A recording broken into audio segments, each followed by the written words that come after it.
Act 1, Scene 1 of Shakespeare's Macbeth.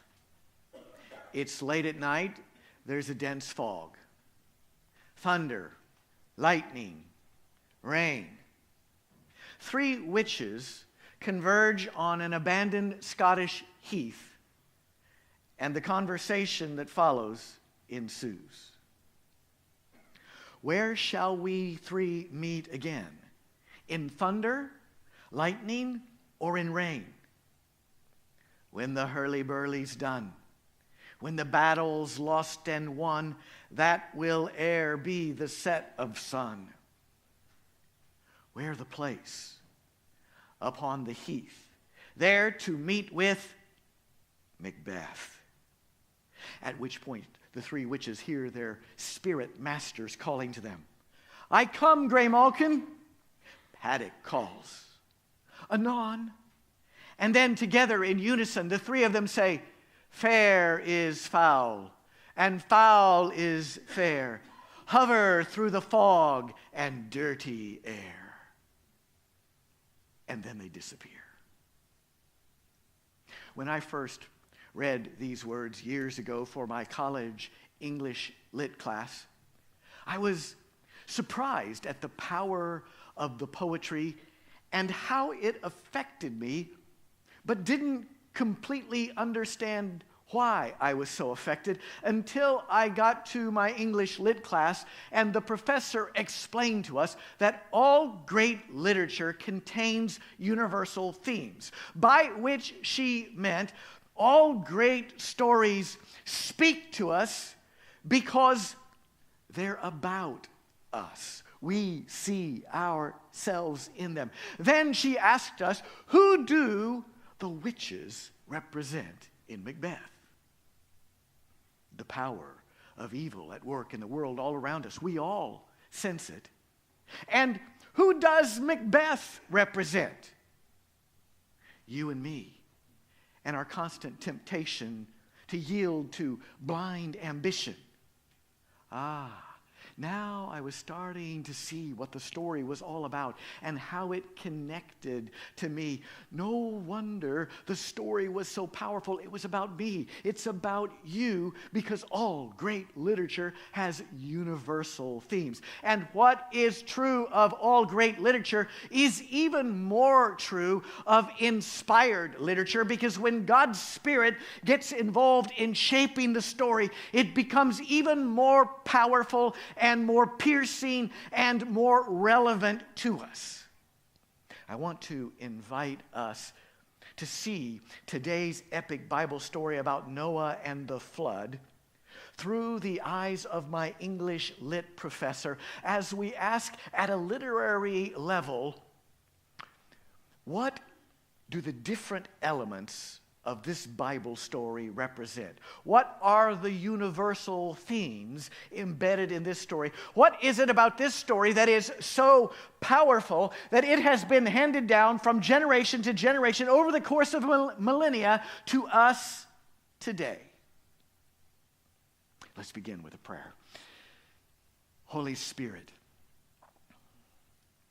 help us to unlock the mystery, the secrets, the symbolism that is embedded in this great story that you have inspired, so that we can understand what you are trying to say to us through it, and then we can live it. Thy word is a lamp to my feet and a light to my path. May it be so today, Lord Jesus.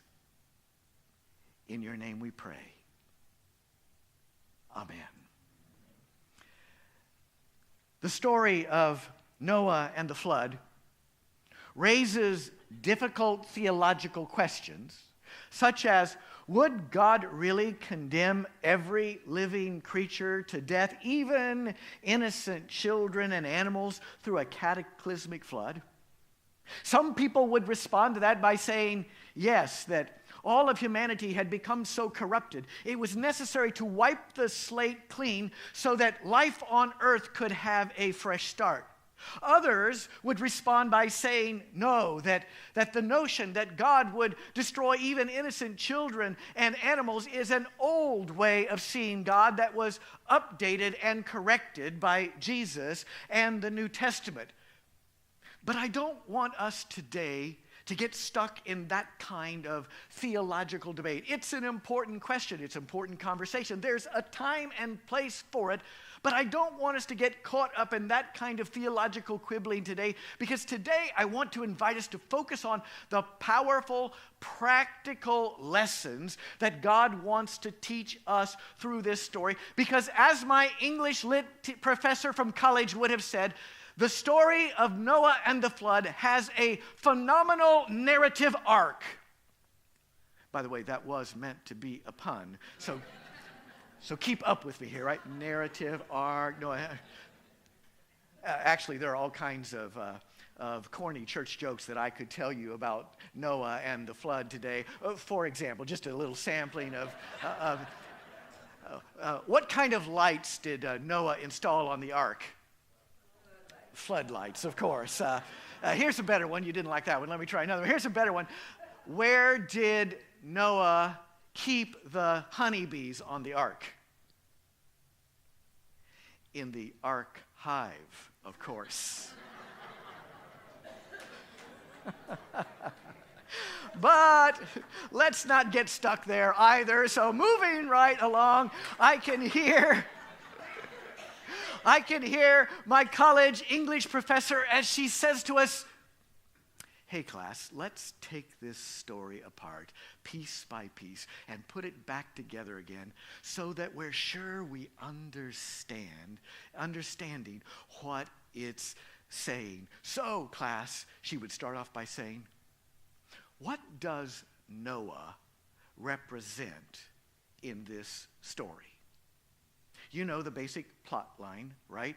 Somewhere in the middle of his life, one day, Noah receives a message from God. We're not told exactly how he got the message, whether it was in a vision or a dream or some deep intuition, but somehow Noah senses God saying to him, get ready, there's going to be a cataclysmic flood that is going to wash everything away. Imagine, if you will, the emotional impact that message must have had on Noah and his family as he was being told that everything they had known, life as they had known it, was going to be suddenly swept away. Everything they had known was going to be suddenly washed away. And I'm sure that Noah must have been thinking to himself, God, I never thought it would happen this way. I thought we would spend the rest of our life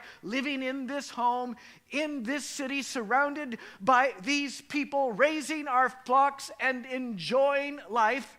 But now Noah was being told, like the people of North Carolina a couple weeks ago, get ready because everything you have known is going to be submerged in water and swept away.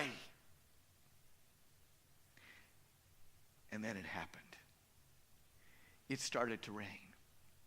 And rain and rain. Waters, floodwaters began to accumulate. The ark began to rise off the ground and float. And before long, cosmic devastation. Genesis chapter 7, verse 21, all flesh died that moved on the earth. Birds, animals, all human beings, everything on dry land in whose nostrils was the breath of life, died. Imagine what it was like for Noah and his family on the ark as they look out and they see people and animals floating in the water. The devastation, everything and everyone they had treasured, gone. So you see, that's what Noah represents in this story. Noah represents someone. Anyone who experiences tragic loss in life And that means Noah represents you and me, because every single one of us is going to experience tragic loss in life. In fact, the truth, if we were to put it plainly and bluntly, is that every single one of us is already in slow motion reliving the story of Noah and the flood, because eventually everything and everyone that you hold dear will be washed away in this earthly veil. Talk about a universal theme. What are we supposed to do with that? I saw a news story this past week about a little boy who lives near Cincinnati who has terminal cancer. Can you imagine what his parents were feeling when the doctor pulled them aside and said to them, "I'm sorry, but the treatment isn't working. Your son's cancer has spread. He doesn't have much time." In an instant, life as they have known it is swept away. Nothing will ever again be the same for them. God, I never saw it happening this way. I can't breathe. I'm drowning. Waves and billows of sorrow, grief, anguish, anger, confusion washing over them. The news story went on to tell how this little boy is mesmerized by the beauty of Christmas lights. And since he may not live to this next Christmas, his family has decided to treat him to Christmas in September. The whole neighborhood have decorated their houses. And when they brought their little boy outside to see all the lights for the first time in this September Christmas season, he said, "Wow." The family says that he can no longer walk, so he's learned to crawl again. And I'm sure every member of his family is thinking, "Oh God, how will we ever get through this?" That's what Noah represents. Life out of control. There's a powerful story near the end of the Gospel of John, where after his resurrection, Jesus is walking with Peter on the beach. As they walk along, there comes a point where Jesus shares with Peter a prophecy foreshadowing what Peter should expect in his life that lies ahead.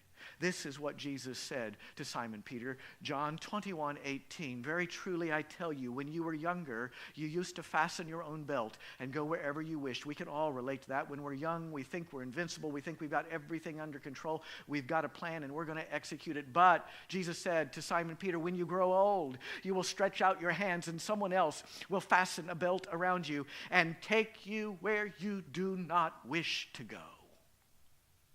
A prophecy obviously specifically directed at Simon Peter, but a prophecy that has universal application, because who among us has not suffered from the illusion when we were younger of thinking, I can design my life. I've got all these plans, but then life begins slapping us up the side of the head, and it doesn't take us very long to begin to realize that life is going to take us where it wants to. That the circumstances of life are going to put a belt around us like a nurse in a nursing home puts a belt around an elderly client and forces us to go where we do not choose, where we do not wish to go. It was a heavyweight champion, Mike Tyson, who once said, everybody has a plan till they get punched in the face. That cuts right through it, doesn't it? Everybody's got a plan till they get punched in the face. What will you do when life punches you in the face? Cancer, the loss of a child or a spouse, divorce, the loss of a job, the ruin of a career, moral failure, a family that ostracizes you, the ravages of old age, when the floods of life come, will you be ready? Which brings us to the second key question in this story of Noah and the flood. What does the ark represent in this story? Genesis chapter 6, verse 14 says, God said to Noah, make yourself an ark of cypress wood. Make rooms in the ark and cover it inside and out with pitch. The length of the ark shall be 437 feet. Its width, 73 feet. Its height, 44 feet. Imagine what Noah must have been feeling when he receives this instruction from God. I'm sure Noah is saying, am I hearing you right, God? Can you be serious? Are you telling me that I am supposed to build a boat the size of a small ship miles from the sea? Everybody in this town is going to think I'm completely crazy. My family is going to think I've gone off the deep end, and yet, for some reason, somehow, some way, Noah began to construct the ark. One plank at a time, month by month, year by year. The way the story is told, it appears decade by decade, one plank at a time, he assembles this incredible ark. Hebrews 11:7 says, by faith, Noah, warned by God about events yet unseen, respected the warning and built an ark to save his household. Aha! What does the ark represent in this story? The answer is faith. Noah and his family were saved by faith. They were saved from the flood by their faith. And what worked back then will work equally well for us in our lives today. I've seen it with my own eyes. I've seen it in the lives of others around me. The only way to get through the floods of life without sinking to the bottom, without losing your soul, without losing your love for life, the only way to get through it is by faith. People who spend years patiently building faith somehow have the miraculous ability to float on the top of the water when the floods of life come. You've heard it said before, hope floats. I'm here to tell you today, faith also floats. Are you building that kind of faith? Don't wait till the rain starts, because it might be too late. A group of retirees were on a charter flight headed to Florida. The flight encountered terrible turbulence as it flew in and through a storm. In fact, before long, one of the plane's 4 engines stalled out, and then a second of the engines flamed out. The plane started to lose altitude. People were on the verge of panicking when a retired minister who happened to be on the flight said, everybody keep calm, let's just bow our heads in prayer. Everybody did so, except one man who kept his head up, his eyes open. Finally, somebody says to him, why aren't you praying? He says, I don't know how to pray. To which the minister responds, well, just do something religious. So the man started to pass his hat up and down the aisle, collecting an offering. The moral of the story being, if you wait till the crisis to try to figure out what faith looks like, it might be too late.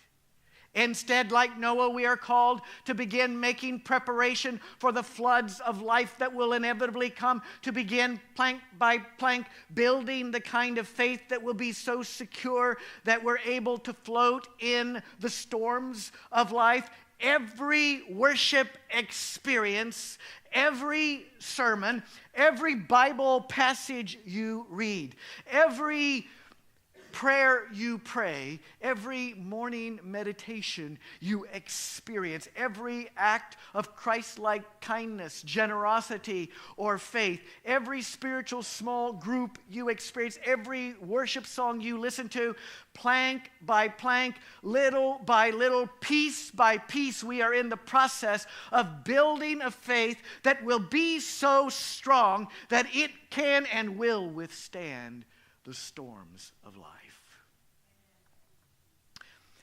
In the movie Alive, came out in the 1990s, it tells the true story of the Uruguayan rugby team. They were on a chartered flight headed to a competition. When they were high above the Andes Mountains, their plane malfunctioned, and the plane crashed into the Andes in a very remote, high-altitude location. Their plane crashed into the Andes Mountains. Amazingly, most of them survived, but the authorities, this was back in 1972, the authorities could not locate the wreckage. For the next 2 months, they huddled in the wreckage of the plane, in the freezing cold, in the bitter snow, in the high altitude, hoping, praying that their deliverance would come. After 2 months of waiting, their hope was beginning to run thin. And that's when 3 of them decided to take the great risk against all odds of trying to hike out so that they could send back a rescue team for the others. So 3 of these rugby players decide to take that risk, and they begin walking through the deep snow, through the blizzard winds, through the freezing cold. For 2 or 3 days, they're up and down mountains trying to guess their way through and out to civilization so they can send back help. About the 3rd day, they're growing desperate. As they're hiking up one more mountain, they convince themselves that when they get to the top of this mountain, they're going to look over the edge and they're going to see green valleys and civilization below. And so they hang on and they keep climbing and they keep climbing. When they get to the top and look out, all they see is endless snow-capped peaks. It's a pivotal moment. Every fiber of their being wants to say, let's give up. Let's go back. We're done for. Nando and Canessa, the first 2 to the top of the mountain, have a pivotal conversation. Listen to the difference in their 2 perspectives.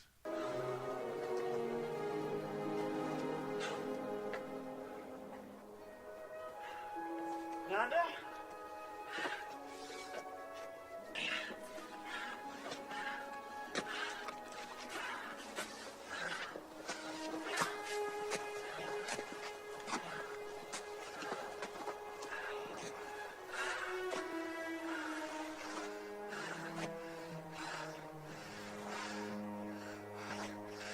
Mountains. Nothing but mountains.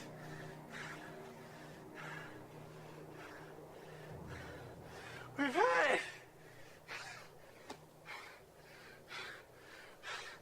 We've completely had it. No, we haven't.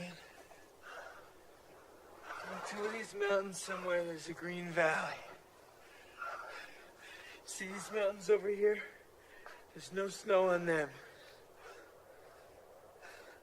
Those mountains must be 50 miles away. You think you can walk 50 miles? If we have to, we will. I can't. Yes, you can. I can't. I'm not as strong as you.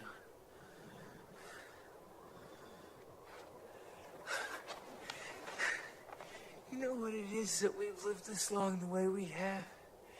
70 days that we climbed this mountain. You know what it is? It's impossible. It's impossible, and we did it. No.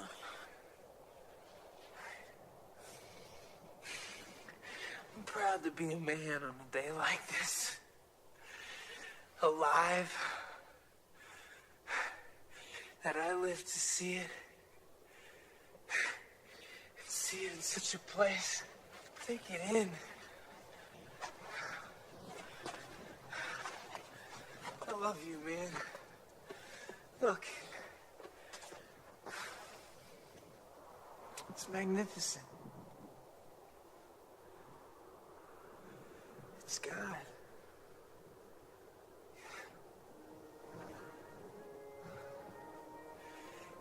And it'll carry us over every stone, I swear. I swear it to you.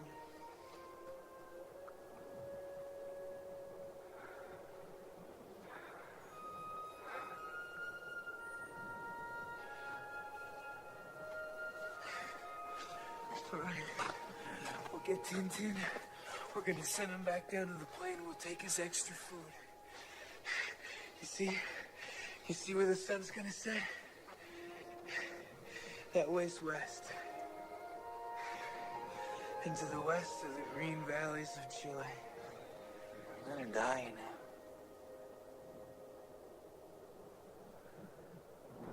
Maybe. But if we die, we're gonna die walking. Did you catch that key line in there that Nando spoke when he said, look, it's magnificent. It's God. It'll carry us over every stone. I swear it to you. And in real life, in that pivotal conversation, Canessa was inspired along with Nando to keep walking, and in real life they did eventually make it out. They sent a helicopter back to rescue the others. Because of one man's faith, many lived. Without one man's faith, many would have died.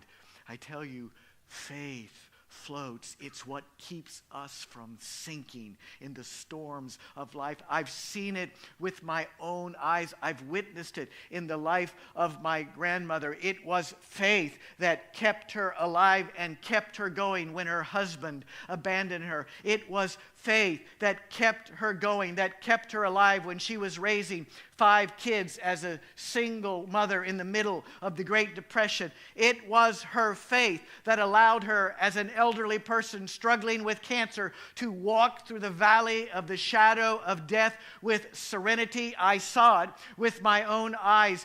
I've seen it with my own eyes in the life of my own mother. When in middle age, she was waiting for the results of tests that we were expecting to deliver a devastating diagnosis. I watched her and I saw that because of her faith, she was unfazed by that moment and confident of whatever would happen. I've seen it with my own eyes. I've witnessed it in my spouse David with his seizure disorder that stems from brain tumor surgery 25 years ago. How each morning he gets up and doesn't know what the day will bring, what he will feel, what he will experience, but he keeps walking. He keeps climbing each mountain that is in front of him, and along the way takes in the incredible, spectacular beauty of the scenery of life. I want faith like that. I want faith that floats. It's possible for us to live with, experience faith like that if we build it one plank at a time, one experience at a time, over a period of years. And please note that in this story, please note that the miracle that Noah received was not that he was exempted from the flood. The miracle he received is that he survived it, that he made it through the terrible flood. Isaiah chapter 43, verse 2, God says, when you pass through the waters, I will be with you. And through the rivers, they shall not overwhelm you. When you walk through the fire, you shall not be burned, and the flame shall not consume you. Do not fear, for I am with you. You see, that's what faith teaches us. Faith teaches us that we are never alone, that God is with us. Years ago, I had a short squat chocolate lab named Truffle. And Truffle was the most anxious, nervous dog I've ever, and she was afraid of everything, and she was attached to me at the hip, didn't want to ever be out of my presence. One day when I was working here at the church, I had her with me, and I was working in room 8 down the hallway, and at one point I needed to leave the room to go get some stuff. One of Truffle's phobias was she was afraid to walk on linoleum. It was like you were asking her to walk on water. And so the hallway here at the church is linoleum, and so when I walked out of the room, I knew to leave her in the carpeted room, it would just freak her out to make her walk across the linoleum. And so I shut the door of the room and went to get what I needed. I heard her whimpering, behind the door, "Oh, please, Dad, don't leave me, don't leave me." About 10 minutes later, I came back through and re-entered the room. There are 2 doors into room 8. So on the way back, I was closest to the back door. So I entered through a different door than I had exited. When I entered through that door, I saw Truffle standing by the door I had exited, her nose about an inch away from the door, staring intently at it as if she was saying, I know he's going to come back. If I wait, I know he's going to come back. As I walked through the other door and saw her there, I said to her, "Truffle, I'm right here." Her tail started to wag vigorously, and she kept staring ahead at the closed door. She was absolutely convinced that I was now standing on the other side of this door, about to come through. I laughed. She still didn't turn around, so I walked up behind her, bent over, gently touched her on her back. Oh my goodness, the dog about jumped out of her skin. Oh my gosh, Dad. You were right here with me. That's what faith teaches us. Even when we can't sense it, God is right there with us with a supernatural, powerful presence. Somebody in our congregation told me a story about how in their long struggle with chronic illness several years ago, one day when they were conducting some business down in Columbus, Indiana, they live here in Indy, they were down in Columbus for the day conducting some business, a terrible blizzard blew through, and as fate would have it, as he was wrapping up that day, he just started to feel horrible. He said, I could sense, he says, this was it, I was dying. He probably should have called 911, but in the disorientation of the moment, he says, all I could think was, I've got to get back to Indy. I've got to get back to my home. I've got to get back to my bed. And so he got in his vehicle and he started driving through this terrible blizzard, going very slowly, trying to navigate his way through all the way, praying, God, you've got to get me home. God, you've got to get me home. When he was almost home, he skidded and his vehicle ended up in a snowbank, completely stuck. Now, what was he going to do? God, I don't have the strength to get out and walk in this freezing cold. God, you've got to get me home somehow. He said, that's when I looked up and saw somebody, a stranger, walking down the middle of the street in this blizzard. He walked up to my vehicle, knocked on the window and said, are you okay?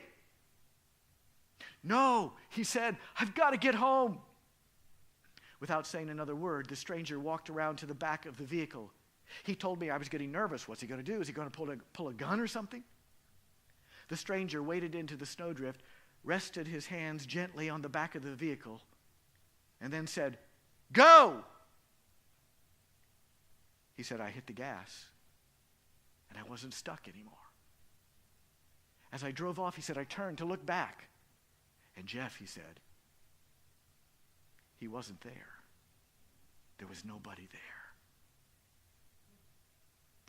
Yea, though I walk through the valley of the shadow of death, you are with me. Psalm 23:4. Faith teaches us that even when we can't sense it, God is always right there. There is a supernatural presence with us. If we have built our faith patiently over the course of time, plank by plank, when the flood waters come, there will be a supernatural presence that keeps us afloat when all natural power has failed. Which brings us to our last question. What does the rainbow represent in Noah's story? You know how the story ends, right? The rain stops, the waters eventually subside, the ark comes to rest on dry ground. Noah and his family walk out of the ark. into a completely new world. Everything and everyone that they had treasured is gone, and they are now alone in a bleak new world. When they look up in the sky and they see a rainbow, what does that rainbow represent? Answer: the promise of beauty in life on the other side of tragedy.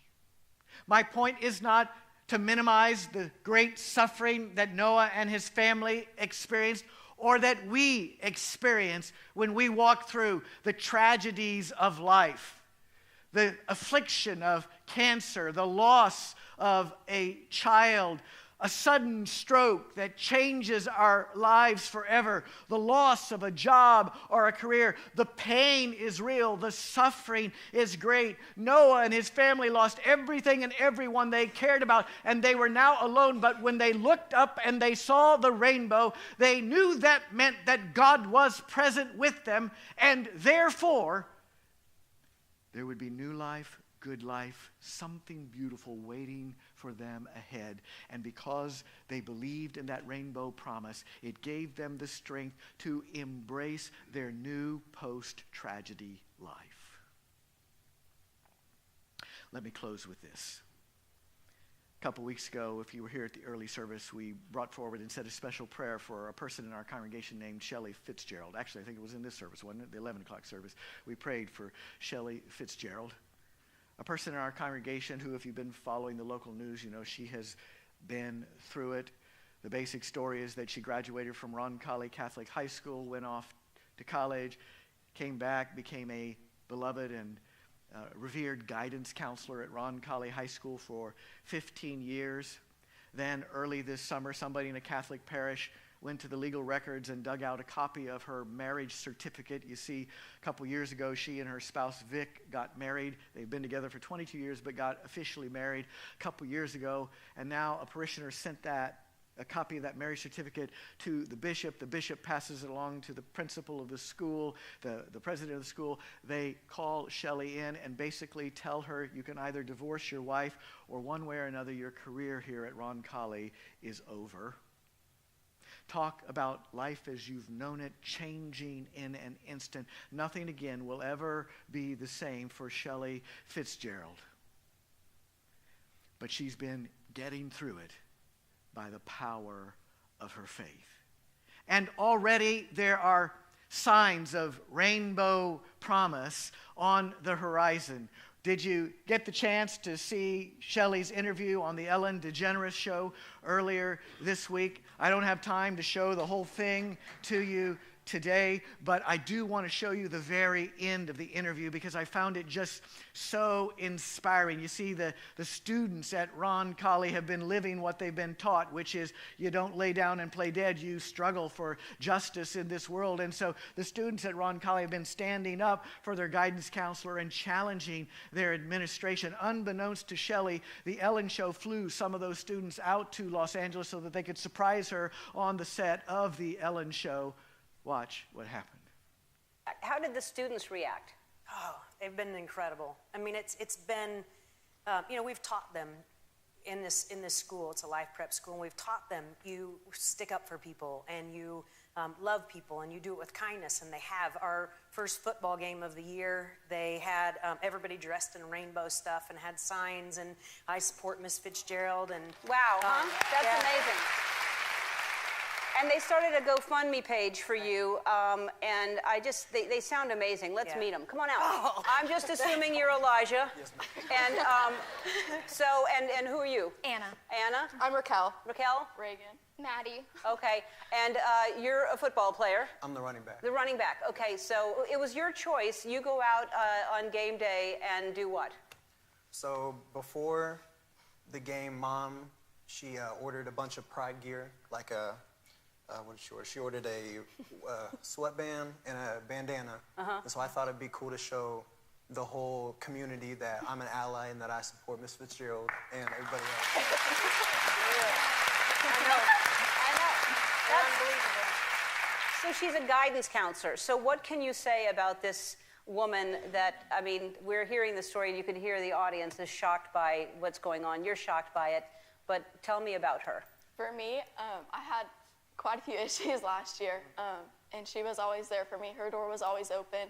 Her room kind of became my safe spot, and she was just my person at Roncalli. So that's amazing. and now she's not there, and that's really hard. She's somebody that you counted on to go talk to when you're going through whatever it is. So you started a GoFundMe page for her, and you've raised how much so far? Close to $4,000. $4,000. And what are you going to do with the money? Well, they have started a foundation, and so they're going to use it to be a catalyst for change, to just continue the word and to get things out and continue change beyond just this story. Yeah, good, because that school sounds like it needs that. Here's what we want to do. Our friends at Shutterfly love helping people tell their inspiring stories. They want to give you $25,000 towards your GoFundMe page.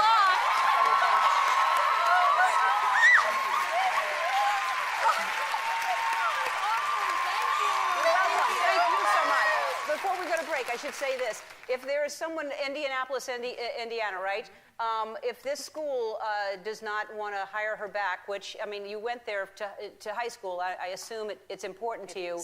But if there's another school out there that would like to hire Shelley, I urge you to do so. I mean, this is an amazing woman who needs a job.